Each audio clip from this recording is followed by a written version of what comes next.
Welcome to a new episode of Wedding Wednesdays.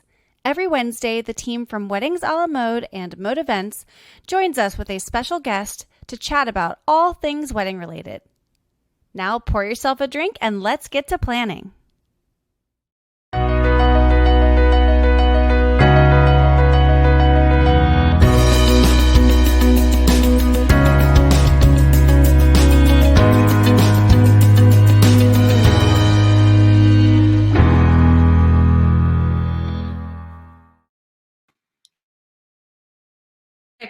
So dramatic. I love it.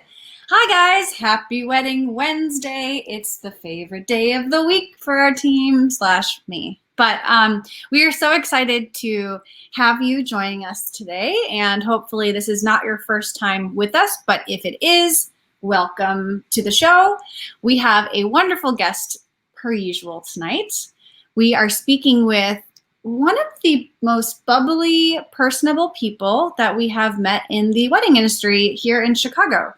I was going to say here in Chicago specifically. It probably pertains to the entire United States. We'll just say that because she's awesome. Without further ado, I would love to bring on Amy McMonigal. Yay! Oh my gosh, I messed up your name. McMonigal. That is quite all right. After that introduction, I'm not going to fault you for a slight mispronunciation. I'm literally blushing. Hi, how are you? Because you're so beautiful. Which you look lovely tonight. As to you, my dear. Thank you. Thanks for joining us. Thank you for having me. I'm very excited.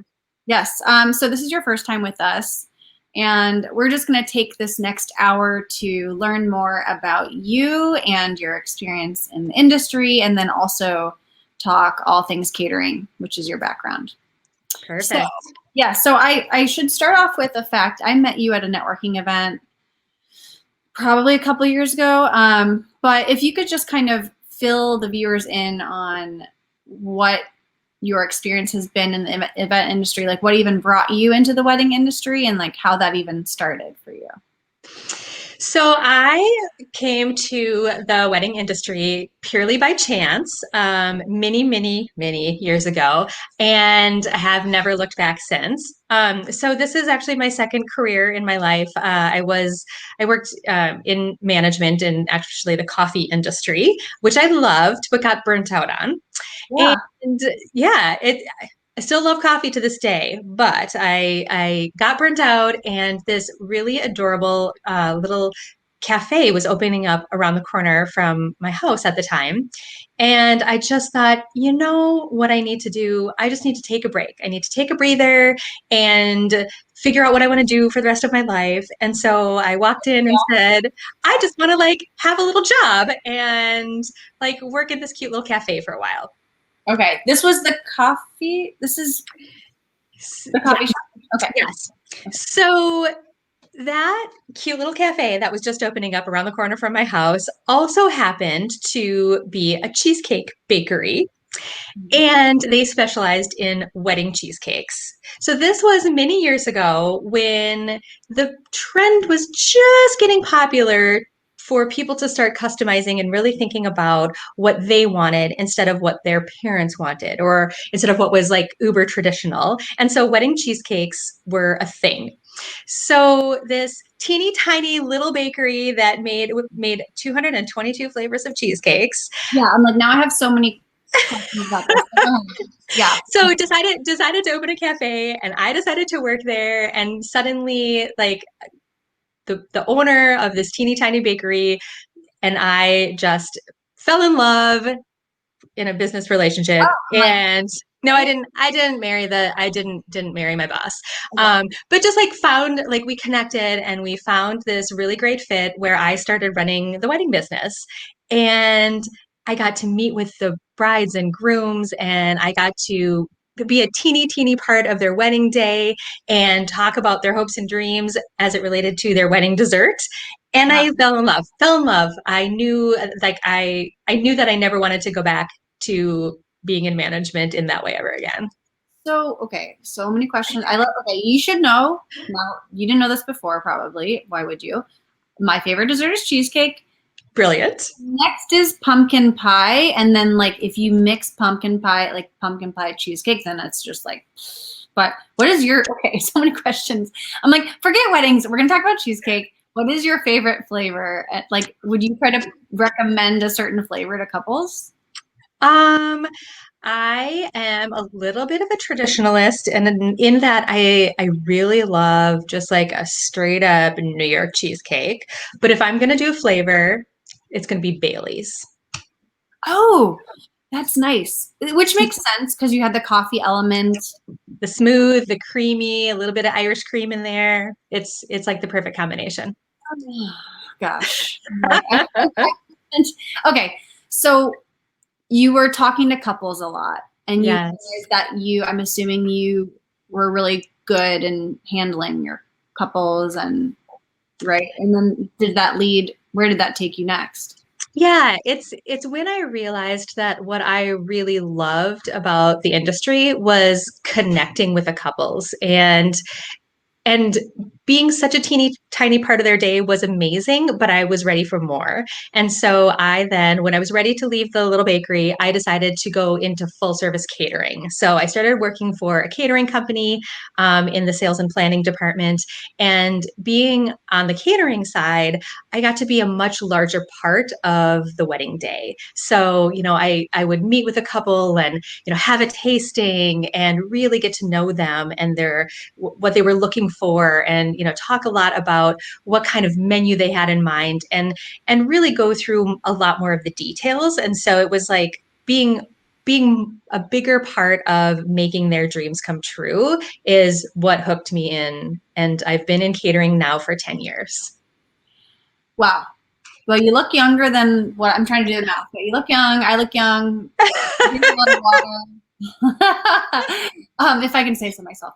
But okay, so my first thought was you're going from cheesecake and coffee, which in that world you said there's 250 cheesecakes flavors that you're doing with, and then with coffee, I'm more of a tea drinker, but I know that there's like so much you can do with coffee.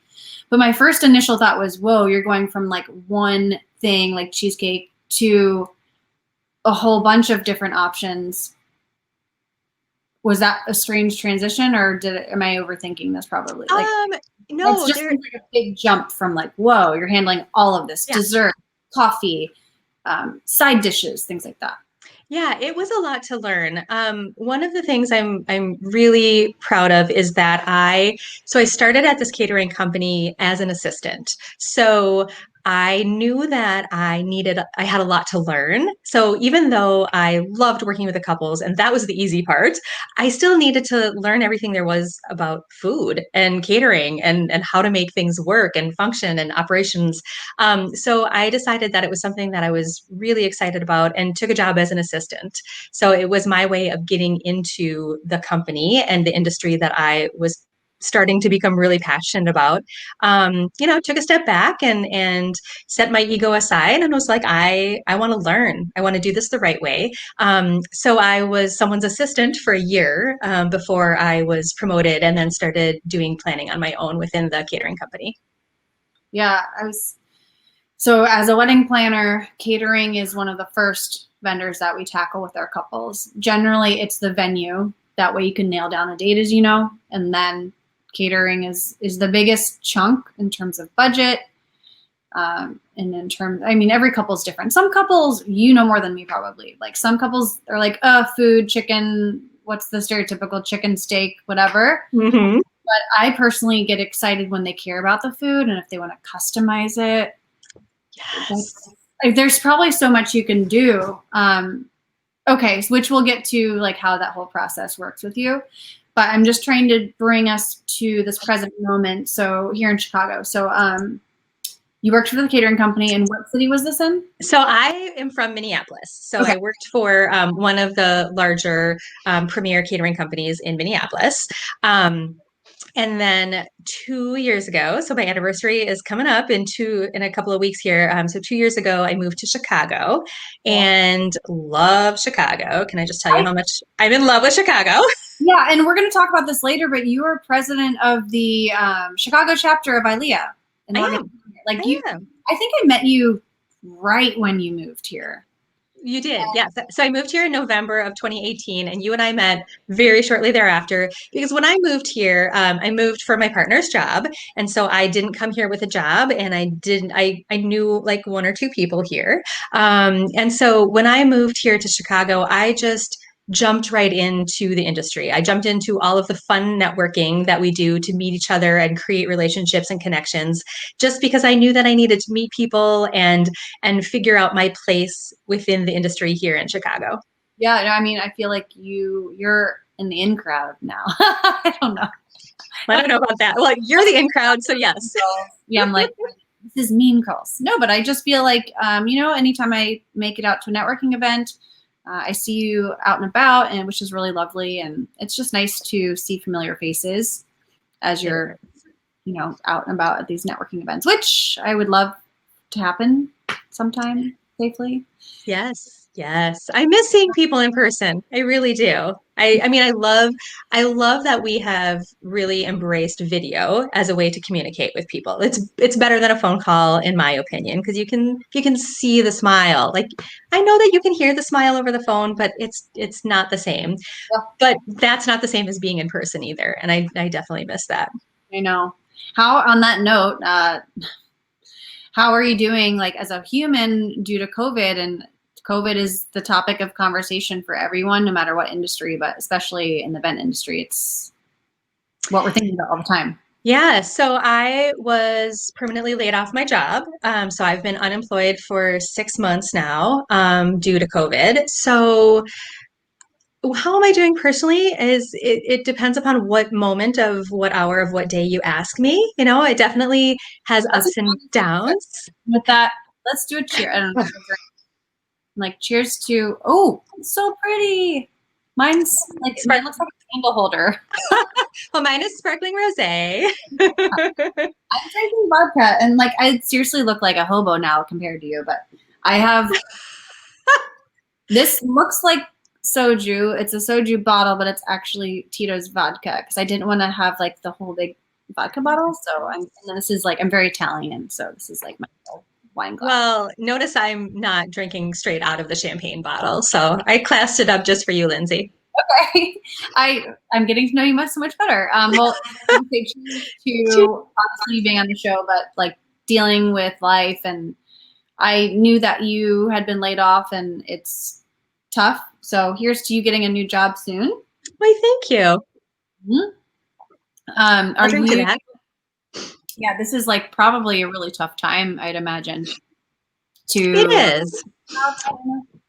It's hard because so many talented people are losing their jobs in our industry. And we're a scrappy industry. Like we're a bunch of hardworking, really positive people that want to be part of your wedding day because we love it, because we care, because we're passionate and compassionate.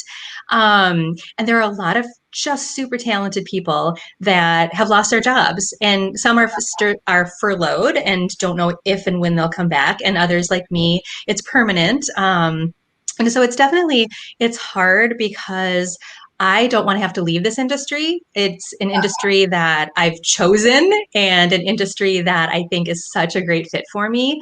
But I also understand that, especially on the catering side of things, that's going to be the last thing to come back. So, planners are still working a little bit. Some are pivoting into the technology world.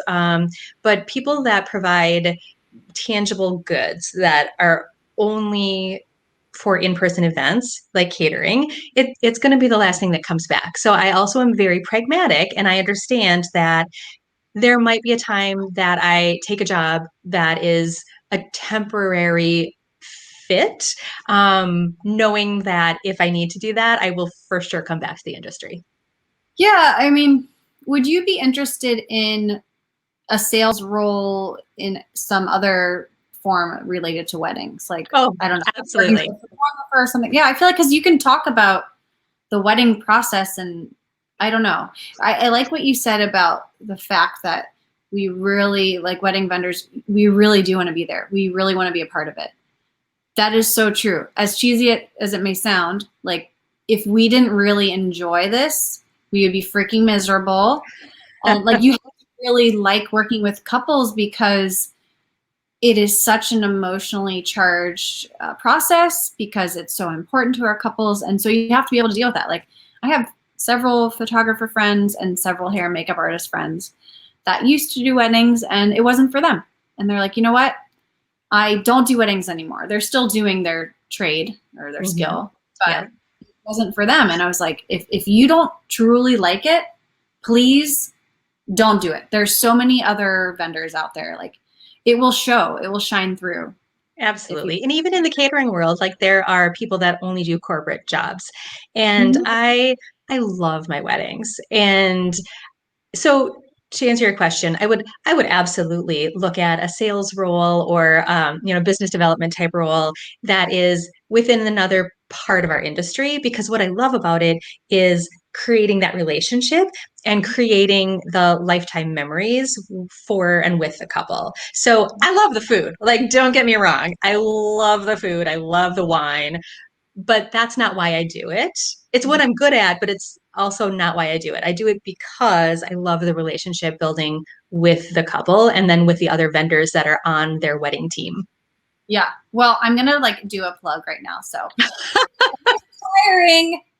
Oh my Uh, gosh, you're so sweet. um, Ah. technology. I feel cool that I can do that. The But other yeah, okay, the other thing that I would say, if you have any couples out there that are listening, and it's not just about me, but if anyone is out there that is in a position that they are hiring, even if it's outside of our industry, or I should say, especially if it's outside the wedding industry, is the skills that so many of us possess are exceptionally transferable. So the fact that we have to put on a million hats on the wedding day and we need to be a counselor and we need to talk about processes and timelines and we're setup crew and like we in the industry hold so many hats yeah, you're that client relations that I encourage you if you are in have the ability to hire at this moment that you really look at people from the hospitality and wedding industry because there's some pretty kick-ass people that are looking. That is so lovely of you to say. I understand why now you're chapter president of ILEA. Can you actually tell us a little bit more about ILEA to I those would love who are to. here? Yeah. So ILEA stands for International Live Events Association. So it is an international organization for people that are in the world of events. So weddings and corporate and social events. So it includes people from literally around the world. Like we have chapters in Africa and Middle East and Europe and Canada. It's a group of people that are it ranges from corporate planners to photographers to bakeries to caterers, anyone that works in live events. So it's basically a professional association where we come together and build stronger communities within the events industry. So Chicago has a very strong chapter. So the very first thing I did when I moved here, I literally looked up the Chicago ILEA chapter and called them up and said, "When's your next event? I want to meet people. I want to connect." And it was amazing because this group of professionals that didn't know me from a fly on the wall like embraced me and brought me into the organization and just allowed me to really flourish very quickly here in Chicago and meet with other wedding vendors that are a high caliber. So it is an association you have to pay membership for. So it's definitely, there is a bar to pass. Like you have to have insurance, for example, and be able to afford the dues for it. And more importantly, also sign a professional code of conduct to be part of the organization. So for me, knowing that I was entering this really solid group of professionals to build my network here was the best thing that I did when I moved to Chicago. And then they asked me to join the board, and I said absolutely Yeah, I'm because like, so you're like president of this organization, like hair toss. well, Like, okay, no big deal. here's the What do thing you is, do if you have a hair toss, by the way? Because your hair is short. You just do a little like flip. it kind of does this thing. So I don't know. Very cool. That's Okay. my hair toss. Okay, but being part of a professional association is much like being part of a gym. You get out of it what you put into it. Oh, well, So when I was approached about becoming the president of our chapter, I absolutely wholeheartedly said yes, because I believe in the organization. I believe in what we can bring to our industry and what we as a group can do to better our industry and therefore better the events we're putting on and make better weddings and more creative weddings. So I absolutely said yes. Yeah, not to to COVID, but when COVID hit, the entire events world was turned upside down. I don't know what better word to say or phrase to use, Yeah. but that is now top of mind for making sure that everyone is following state and local, not even guidelines, but laws. So I know that you said normally you have a monthly meeting, or how's that? Yeah. Yeah. Yeah. What So what you guys talked about? I've seen emails and whatnot. I haven't been able to attend myself. We're not members yet, yeah. but yeah, like wondering. I'm assuming that was a hot topic in trying to figure out how to advise people in the industry. Absolutely. So pre-COVID, we typically would have about 10 programs a year, in-person programs. So not quite every month, but almost every month. And they were half just like a networking program and half educational. So we covered topics such as sustainability, diversity and inclusion, different topics that were of interest to our members and things that we felt could move our industry forward. So once COVID hit, we of course put everything on hold. All of our planning that was going into events this spring was put on hold. And so we really took some time to figure out what was going to serve our members best and therefore serve the events community best. And we've done a couple of things. One is we have continued to do every other month, still a program, like an educational program. July, we did an amazing panel discussion on diversity and inclusion in the events industry, which is something I'm super passionate about. And like next month, we have one coming up on designing holidays for in your home. So kind of like, okay, we're all under quarantine for a while longer. What kind of things can we do to provide ideas and creativity for hunkering down and having holidays at home? And then we've also started a monthly program that we call Real Talk Roundtable, which is a discussion of industry pros, and we have breakout sessions virtually where we really just talk about what's going on in our world. So kind of like we're talking about today, like what are our pain points? What can we do about it? Who can we lean on? Who has resources? Who might have encountered this problem before? And learn from each other. So we've really embraced the virtual side of things to do what we normally would have done in person for our organization, still providing the networking and still providing the education. Very cool. So here, I'm going to show the website again. Oh, That's thanks. yeah. Okay, cool. That's us. If anyone's interested, they can just go to this website. I think, is there like a form they fill out, or how do people? So for industry professionals, it's a membership. Yeah, and there's an application that you can fill out. But what I would also say is for the couples that are out there watching right now, it's also a great place to find vendors. So if you go onto the ILEA website, you can search for vendors within Chicago, or even if you have a destination wedding, find vendors elsewhere. Um, and it's that they're already vetted and that they already have signed this code of conduct. So it's a great way to find high quality vendors.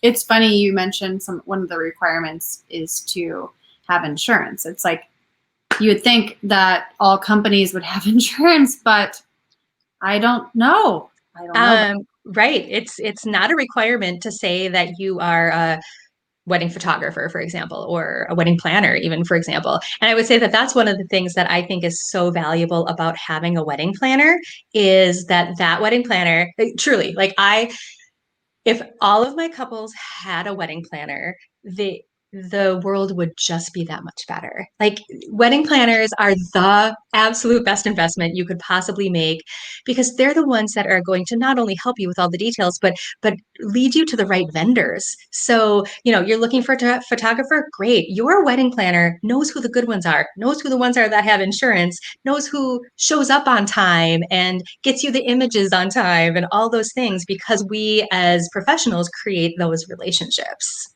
Yeah. Well, I appreciate you saying that. I mean, selfishly, I'm a wedding planner, as you know, so I thank you. I actually get agitated sometimes when I've heard, not so much now because I'm obviously working with my couples, but I've heard of caterers and venues specifically with catering say, we have it, we have a day of coordinator on our staff. No need for a coordinator because they're, in my opinion, they're trying to make that sale. They're trying to sell the couple on work with us, work with our catering company, work at our venue because we've got you covered. But what couples don't think of and what couples don't know, because most of them haven't been married before, some have, but they don't think about the morning of their wedding day, like making sure the photographer is on time, making sure the videographer is on time, making sure hair and makeup's on time, all of Yes. these things in the morning that can affect later in the day. Moving the wedding party along, like we have bridal attendants and also we help with the grooms too, but like there's always a groom that is missing his socks or like a pocket square or like, things like that. And the caterer is not available to help because I think caterers should be focusing on their food and beverage service and not other, like setting up decor and stuff. Like let us handle that. I think it's a really common mistake that couples make is there's a huge difference between a venue coordinator or a catering coordinator and a wedding planner. Like the wedding planner works for you as the couple, period. Like that is your job is to, handhold them through the process, think of every single detail, like putting out the place cards, putting out the decor, things like that where a venue coordinator might have every intention of being there for the couple, but they also have all the other things going on. So like setting up the tables and making sure the linens are set up correctly and polishing the silverware. So there's a very big difference between the two. And I think I said it before and I really do believe this, even, coming from a venue and coming from a catering company, that is truly the best investment a couple can make is finding someone that is going to be their eyes and their ears and their brains on the day of their wedding. And honestly, we're a lot of times the middleman too. You've dealt with this in wedding planners. Like I tell couples I'm happy to be the bad cop. I'm happy, like in terms of like I've had to kick out guests. I'm happy to be that bad cop where needed, and also happy to fight for you as a couple. But so many times I've come to caterers and be like, I have a question. This couple wants to add something last minute. If you can accommodate it, you will. If not, no. But I did my due diligence to ask, Yeah. I can't think of a reasonable thing, but usually it's like adding someone on. is that a pet I just saw? Yes. He wanted to make a little cameo. This is my cat. What's his name or her name? His name is Remy. Like Remy Martin? No, it's short for Remington or Rembrandt, depending upon who you ask. But no, it's Remy. There he is. It's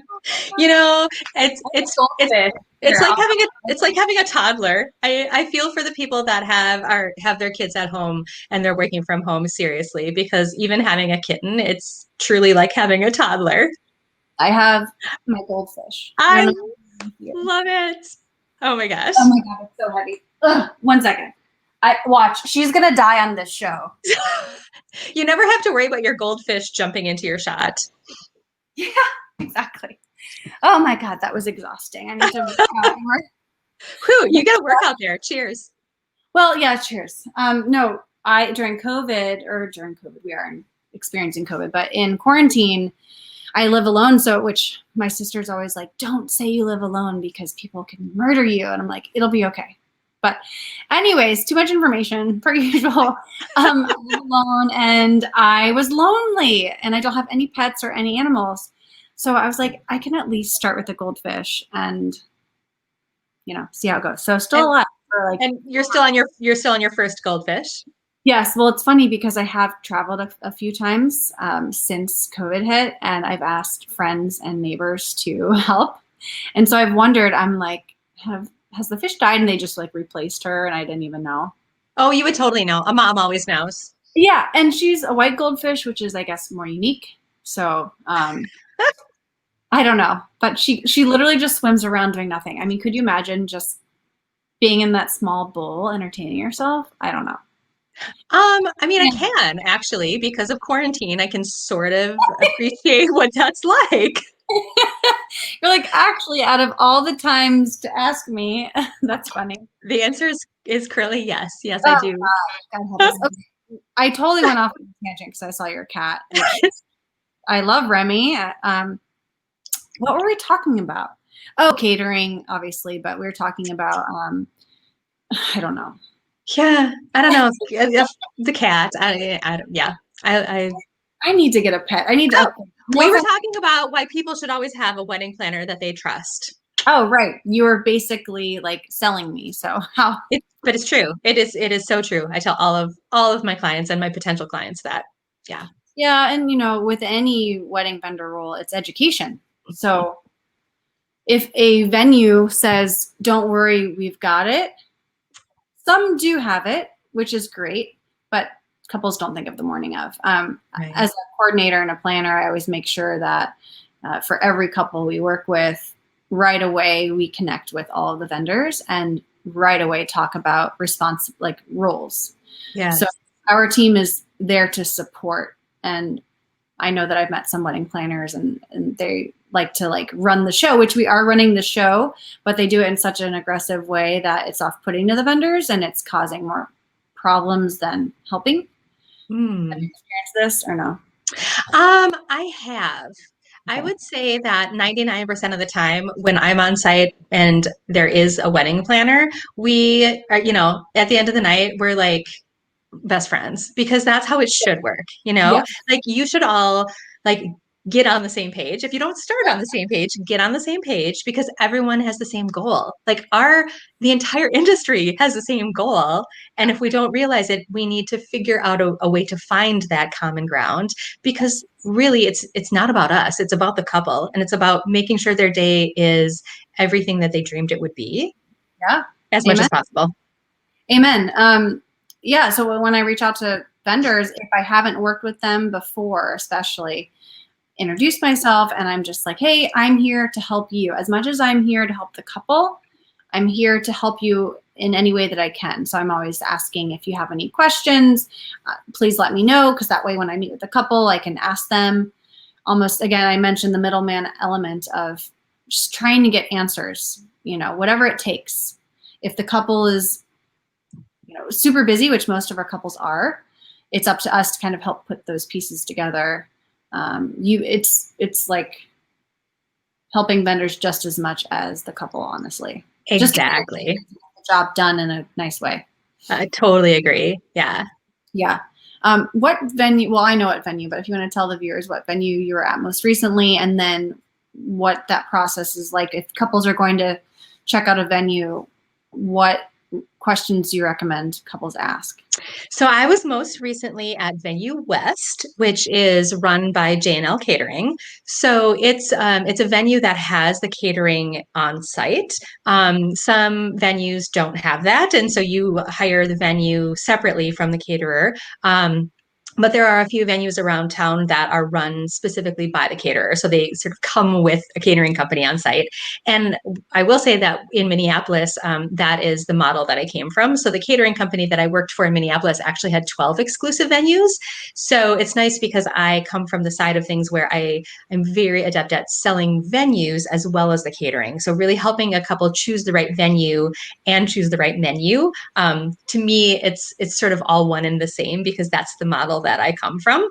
Yeah. And so here in Chicago, working for J&L Catering with Venue West, it was very similar where, you choose this wonderful venue and then J&L is already on site to create the menu for you.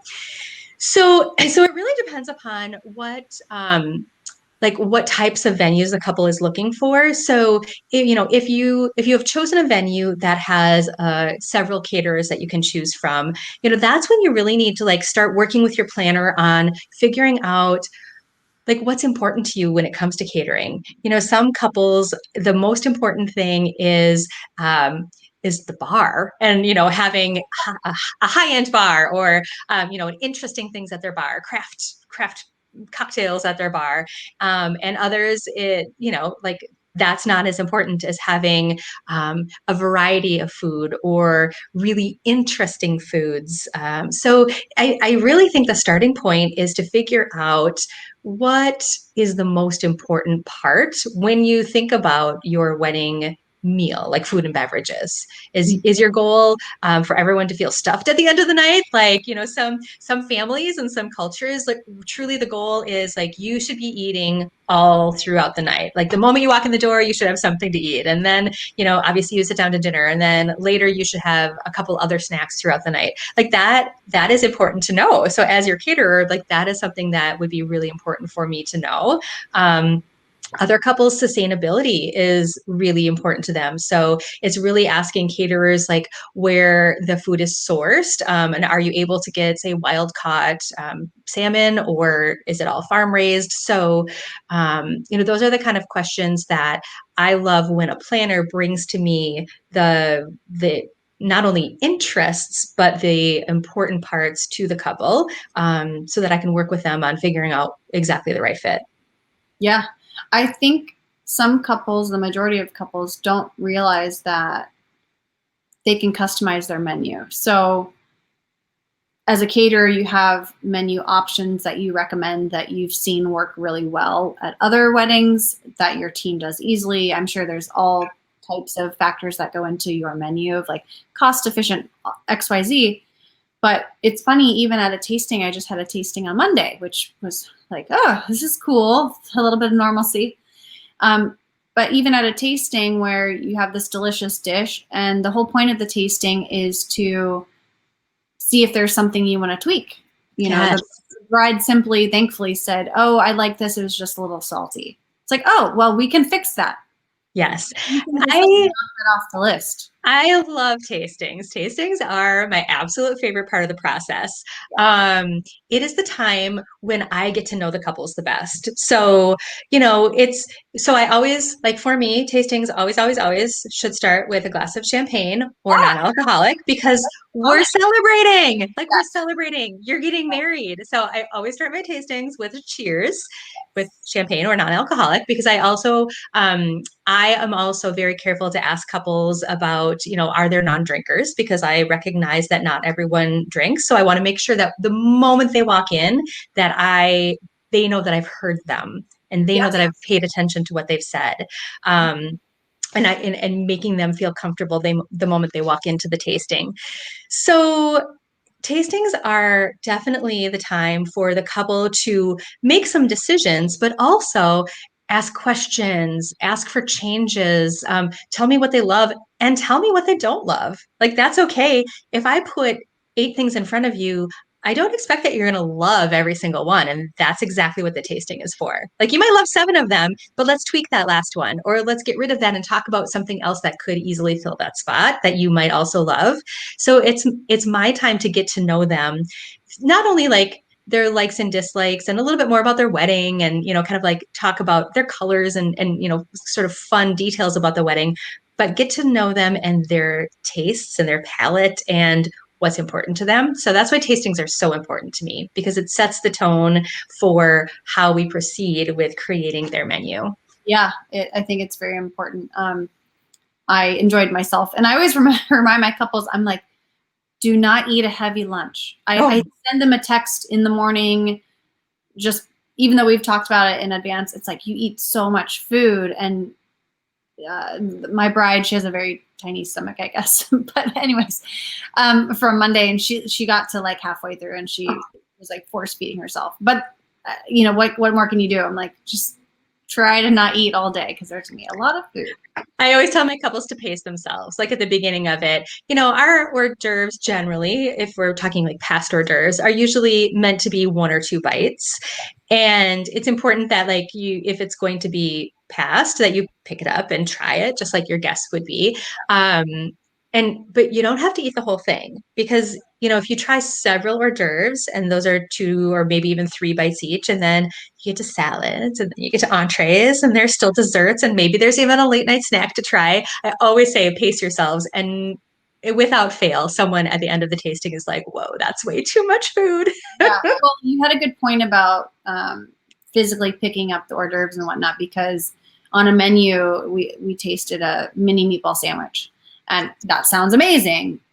Like I said, I'm Italian. I freaking love meatballs. But when in actuality, when you grabbed it, I noticed that 3 out of the 4 of us removed the top piece of bread. Someone removed all the bread just to eat the meatball. So it's like, but that was a telltale sign of what we ended up not even going with that. But if they really wanted to just do a meatball, or you know what I mean? It's like you picture yourself at the wedding. You're like, okay, if this is being passed, what does this actually feel like? It might be really neat on paper, but in actuality, it's yes. And it might be super cute and it might taste delicious, but if it's too big or people can't pick it up or if it's messy or if it falls apart, like I always encourage at the tasting for people to pick it up with your fingers. If it's going to be finger food, you got to try it with your fingers. This is not a time to get out your fork and knife. Yeah. No. Yeah. Have you seen, so I know like obviously because of seasons, menus change and whatnot. In terms of like presentation or specific dishes, have you seen anything trending lately? I don't know if that's a thing, but I remember oranges were popular to like stick in food. Is that still a thing? It is. I think, though, that we are on such a dramatic pause right now, that what I'm seeing a lot of are people getting creative for what they can do right now. So, for example, like walking around with a tray of food that people can breathe on is just not something that a lot of people think is very safe right now.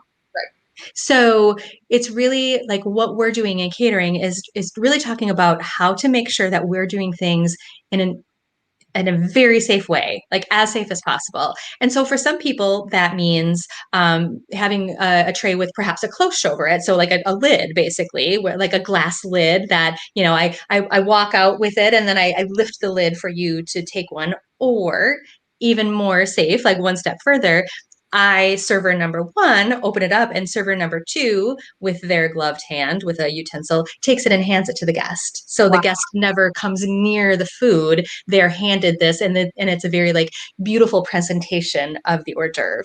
Yeah. And then the other thing that normal life, like if someone could just feed me. Yes, I want you to bring me something and perhaps even place it in my mouth, please. I think the other thing that we're seeing a lot of now is what can be done so that there isn't any contact. So, for example, a small container, like a small a cute plate or container of some sort with 3 to 4 small hors d'oeuvres on it that is brought out and handed to each guest. So here are your hors d'oeuvres. Nobody else has breathed on them. This is your allotment, so that you know that those have been brought to you specifically, and no other guests have like accidentally touched it when they're trying to go in for one hors d'oeuvre on the same tray. Yeah. So I think that that's really like for the here and now. That's really what we're seeing. Elements that are yeah. Is how how focus. Well, and what we're really focused on in the industry is making sure that as we reopen and start having events, that we're doing it safely, because we obviously, like we've talked about, we're in this because we love it, and we're in it because we love our clients. And it is our responsibility and our moral obligation to make sure that our clients and all of their guests are safe, like, Yeah. and our staff to make sure that they are safe as well. So there's really a ton of innovation as it relates to food because people need to take their mask off in order to put the food in. So by nature, being part of catering, that's just something that we're really focused on right now, is making sure that we're doing things safely. Yeah. And we had an instance where a couple was saying that they didn't want their guests to wear masks. And they said, you could wear yours. And it was kind of like, well, it's kind of, you need everyone to be wearing masks as much as possible. Um, Especially like, could you imagine? So let's say I have a wedding and then the very next week I have another wedding. It's just like, if we're working multiple events, whether you're a caterer, wedding planner, DJ, whatever that might be, yes, your friends and family know each other, but you also need to think about, what if this vendor has been with 100 other people the week before, or even earlier in the week, because we're doing weekday weddings. So yeah, it's if I can give a little plug of like just trying to, I appreciate you saying that we need to do everything we can to keep people safe. And I think that the majority of the obligation to enforce the rules falls on the wedding planners and the venue. Like, I really think those are the two people in the room that are going to be the ones that need to enforce the rules. And that's okay. But all of the other vendors need to also get on board with that and be in line with that.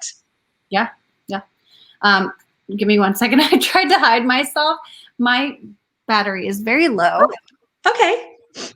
I've actually never gotten up really during a broadcast before. This is very exciting. You've gotten up a couple of times. You're moving and shaking. Oh, I know. I It's blame like it on. it's a real world of live streams. Yeah. No, it's so nice that we're able to do this. And I'd love to have, we're not done here by any means, but love to have you back. Maybe when you get your new job, whatever that is. I know, I'll have something new to talk about. Yeah. I'm so curious, honestly, of where you end up. Yeah, it'll be interesting. Like I said, like, I hope I don't have to leave the industry, but if I do, I know that I'll be back. And Yeah. and that's okay. And also, I think that we're in such a weird time that it's not like I would ever look at a resume and be like, "Ooh, that person has a gap in their employment," or "That person left the industry for a while." Like, I think that's just going to be the norm, and that's okay. Yeah. Yeah. For sure. Yeah. Um, I hear mouse echoing. Maybe not. Okay. That's good now. Yeah. In talking with a lot of people in the industry, when we're talking about trends, sometimes like with decor, it used to be like, oh, well, this color's trending, or with food, it could be, well, this item is trending, or with DJs or musicians, it could be like, this song is trending. But I'm finding that the general consensus is the trends are more logistical, of like trying to just create safe environments for these special moments of your life. Absolutely. And I have to tell you, I love the micro wedding trend. I love it. I think that it creates such an intimate way for the couple to be with their guests, that I'm a big fan. Now, that being said, I will say that I had fewer than 50 guests at my own wedding. So I've been married for 8 years. I had fewer than 50 guests by choice. So obviously we weren't in a pandemic then. I love that people are embracing it. Now, you don't have any other choice right now. But I love that the couples that are choosing to get married right now and have the smaller weddings are really embracing it and figuring out how to make it so special for all of the people that are there. And also for some people, figuring out how to make it special for those that are joining in virtually, or that aren't there in person. For example, a lot of catering companies are doing like drink kits that you can mail out to all of your guests that aren't attending, so that everyone can kind of like do a cheers at the same time with like the same cute little cocktail. Like, what a way to make your guests that you're not able to invite in person. What a way to make them feel so special and so part of the celebration. I love that. Yeah, we had I think it was Sophia from Kehoe. We had her on a couple weeks ago, and she was like, "Oh yeah, I've heard of weddings having like people ship their food to their guests." I was like, "That has to be local because, good lord, like how does it even work if I have a guest in California and I'm in Illinois?" But yeah, people are being super creative and open-minded. We have a wedding next Wednesday, actually, so we're trying to figure that out of if we can broadcast or we'll see what happens with that. But a wedding Wednesday or Wednesday wedding. A Wednesday wedding on Wedding Wednesday. Wedding Wednesday, so it's hard for me to flip the words. But I love that. Well, and there are tech companies that have really done a great job of figuring out how to make their remote guests feel like part of the interaction. So, instead of just having like, okay, here's our Zoom, nothing wrong with that. Like it's better than not having the option of being there. But here's a Zoom where you can click into the photo booth room, or you can click into the video message room where you can leave a cute video message for the couple. Here's a room where you can watch a video on making that craft cocktail. So I love that the tech companies, some of them are really embracing this to give tools to planners and therefore to couples that to really incorporate more of their guests into the day of their wedding, because it still needs to be so special, because it still is. Like, it still is your wedding day. It just is a little bit different than maybe you had originally thought about it. Well, I think it's more intimate when you have Yeah. less people, because couples can talk to their guests more instead of if you have 500 guests. There's no way you can make it around the room and talk to every single guest. Absolutely. Yeah. Yeah. Oh, I love that I had meaningful conversations with every single guest at my wedding. I loved it. Did you get married in Minneapolis? I did. Yeah. Wanted to ask you, is the catering company that you worked at in Minneapolis still around, and is the cheesecake bakery still around? Yes and yes. Okay. So the Cheesecake Bakery is still just a teeny tiny little bakery making 222 flavors of cheesecake. I need to check um, it out. It's like better than Cheesecake Factory. Sorry, I said it, but it's really different. It's like authentic, handmade. Like, everything is seriously handmade, hand cut, hand mixed, everything. Yeah, it's better. like, not to totally bring it back to cheesecake after this whole hour. We could talk about the industry forever. Okay, cool. Well, what's the name of it? It's called Muddy Paws Cheesecake. Okay. It's just, like I said, just a teeny tiny little bakery. It's just a really cute little Minneapolis bakery. That's very cute. Virtual services, though. So I don't know if you knew this, but Mode started as a DJ company, and then we've since grown to having AV and lighting and virtual services. I'm so thankful I work for a company that provides that, because that is obviously trending. So I'm just thankful. Not that I'm like, I have a team that is very very knowledgeable of that. But it's nice that I can offer that to my couples directly. Oh, absolutely. Because that's all this time period has been for all of us, is like trying to find solutions to, I don't say problems, just adapting. I freaking hate the word pivoting. So if you have seen any of these other episodes, we talk about having to pivot and whatnot. That's the truth. That's what we're dealing with. So yeah, virtual services are possibly here to stay more than they have been. I'm really curious to see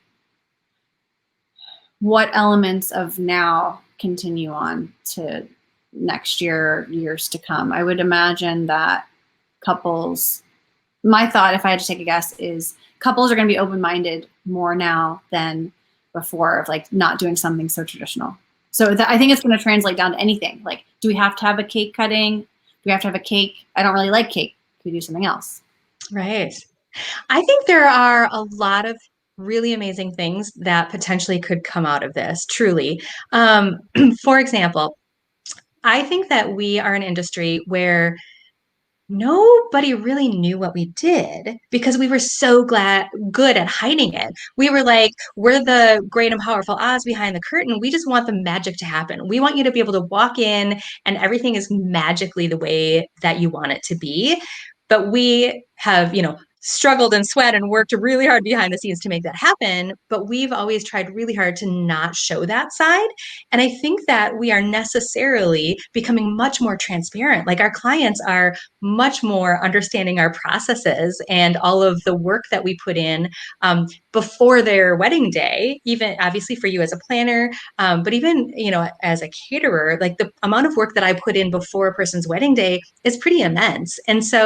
And that's always been just something that we didn't, I think, talk about that much because we loved to just be the magicians. Whereas now, like we have to be a lot more transparent. Like if we're talking about contracts and like postponing, for example, we need to talk about all the work we've already put into the wedding.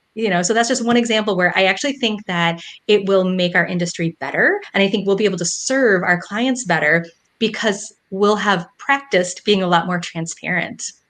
Absolutely. Yes, I you said it so well, because couples in the past, they're like, okay, catering bills, why does it cost this much? And then when it comes to now COVID of lowering the guest count, wanting money back, I've seen a variety of things. I'm sure you have too, but like there is a reason why they're charging XYZ amount of money for administrative work, because it's like, there's the contract. And normally we wouldn't spell that out for them. Normally it would just be like, this is the cost, and they choose to work with you. But then when they're asking for money back, it's like, I'm sorry, that money's actually been spent on XYZ employee Yeah. to do this thing. And it's like, there's a lot involved. So we do have the excuse to break things down. Right. Before, we didn't really want to break things down as much because, like you said, we've got it covered. Your wedding day is going to be great. But I think my couples were questioning things more. And I think that the other thing that has the potential to come out as a silver lining out of this is that couples might understand that we have lives outside of our jobs as well. So I think we're becoming more transparent in that way. Like, for example, when you're Zooming and your toddler / your kitten, climbs into the screen, you can see that I have other obligations, and not that I'm not still 100% obligated to you. But if you call me at 9 p.m., I'll probably need to wait until 9 o'clock the next morning, right? So I think that we also have this chance of like setting some healthy boundaries within our industry that we have been very precarious about in recent years.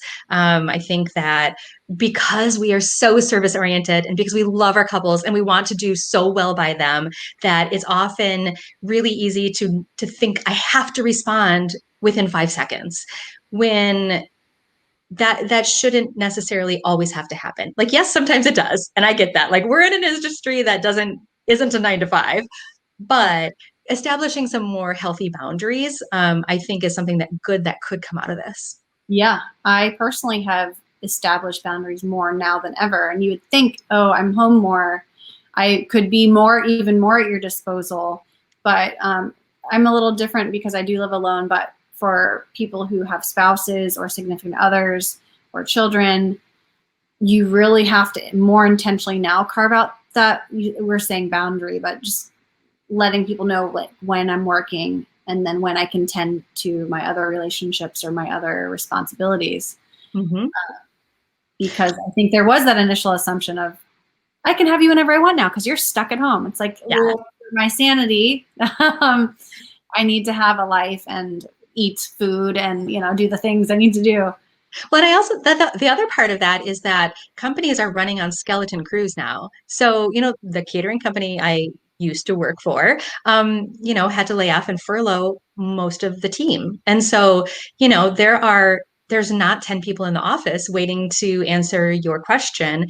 It's the owner and the manager really trying to keep the business afloat and make it work and reply to all of the inquiries and plan the weddings and get back to you. So it's the other part is that there's just not the same number of people working right now, and it might just take a little bit longer. So I think that what we're asking for as an industry is some patience and understanding and empathy. And what we give back to you is passion and compassion, and hopefully also patience and understanding and empathy. Patience is the word. We've been forced into it though. Like we have to have patience. Even I remember just trying to call different phone company and just different places I've tried to call, and it's like, we're closed. I'm like, like, but I mean, it is what it is. And then you feel bad for the people that work there. It's like, so yeah, force patience, but ultimately it will be good for all of us. Absolutely. But we can talk more. I would love to have you back on when hopefully things are better with COVID. Who knows? Fingers It will crossed. happen. It will happen. It will. I love your positivity. You were such a wonderful guest. Well, thank you. This has been super fun. I can't even believe that we talked for an hour already. I'm like, what else should we talk about? I know. And there's a lot to cover, and we'll definitely have you on again for sure. Well, this has been wonderful. Thank you for having me. Yeah. Thanks for being on the show. Have a wonderful evening. Cheers. Oh, yeah. Bye. Appreciate it.